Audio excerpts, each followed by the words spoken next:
When Olathe went smoke-free was, I believe, the first community completely banned smoking in the Johnson County area.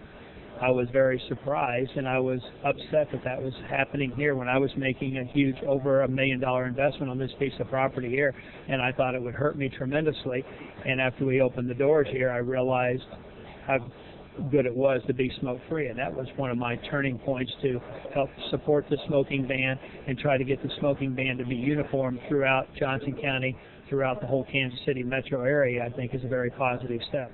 The restaurant and the Pizza Stud place, they both quit the smoking in there in April rather than wait until the 1st of July, simply because they wanted to know what the impact was going to be and whether or not they were going to have to change the way they do business somehow. As it turned out, their business picked up considerably once they quit smoking and got the smoke odor out of there. Well, I'm very happy that the smoking ban is in place, and I hope that it stays in place for the sake of a lot of other people. 20 years ago, I had a doctor tell me that if I didn't quit smoking,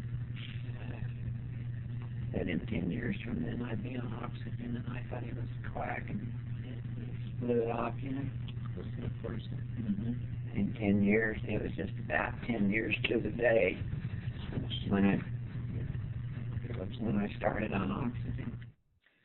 I had to say I knew about secondhand smoke and how bad it was, because I'm on oxygen day and night because of other people smoking around me. I didn't ever smoke. In fact, I do remember a lady coming into the truck stop one time as she was filling her fuel. She was very upset, had a handkerchief over her mouth, and she said, "Your attendant is smoking right next to me and I can't take it." And she was gasping for air. And at that time, this would have been almost 20 years ago, she had been around our employee that was smoking, and it was affecting her. And and at the time I didn't realize how bad it could be, and now I'm that person. A survey that I took, the data that has been done on polling, all would indicate maybe a 2-to-1 favoring a ban of smoking in public places. Well, that's a pretty strong indicator for the way the public feels about it. It's very frustrating that it took so long to pass this. The reason it took so long is that outside special interest groups are more powerful than average citizens. We know that over 75% of the public supported this legislation, but the general public doesn't have a lobbyist. The tobacco industry has a lobbyist. The groups that oppose legislation like this have lobbyists. And so the challenge that we had was simply to prove that the public could win and that special interest could lose. And it took a long time, but eventually we proved that the public could win.